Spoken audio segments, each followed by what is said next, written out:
Every economy faces a basic logistical problem. Some people have surplus cash sitting idle, while growing businesses and individuals desperately need funds to move forward.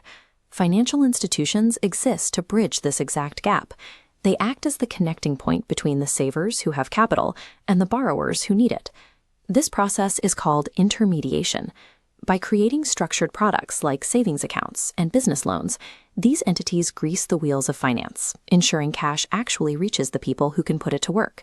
Without this mechanism, money sits idle. If capital cannot flow from where it is stored to where it is needed, economic growth simply stalls out.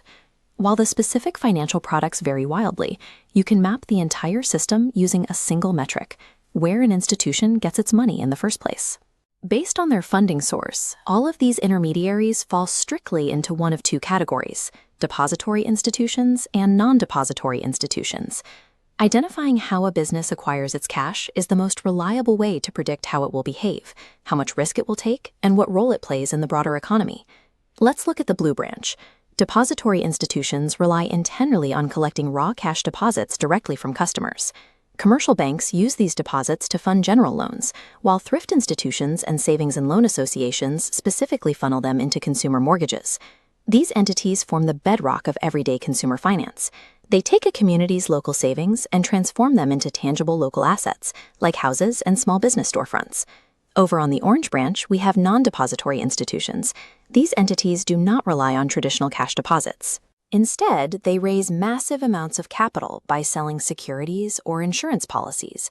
The mechanisms here are diverse. An insurance company collects premiums to sell protection against future risks, while investment companies and pension funds pool their clients' money together to buy market assets and generate long-term returns. This photograph shows the Bank of Ghana, which represents a unique non-depository entity, the central bank. It doesn't take deposits from the public. It acts as the nation's supreme monetary authority, regulating currency issuance and setting interest rates. Without non-depository institutions, managing large-scale societal risks and building generational wealth outside the standard banking cycle would be nearly impossible. This grid displays the logos of active financial institutions operating right now across the Ghanaian market. Consider how you would categorize these specific players: GCB Bank, Advance, Enterprise Life Assurance, Ghana Leasing Company, and the Bank of Ghana. GCB Bank and Advance fund their operations through customer deposits, identifying them as depository institutions. Meanwhile, Enterprise Life, Ghana Leasing, and the Bank of Ghana utilize policies, securities, or regulatory mandates, placing them in the non-depository sector.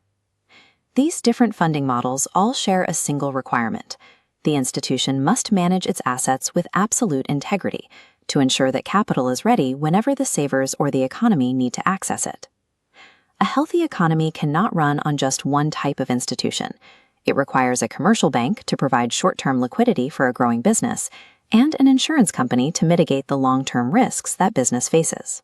Overseeing this delicate, interconnected balance is the Bank of Ghana, ensuring that both the depository and non-depository branches operate safely.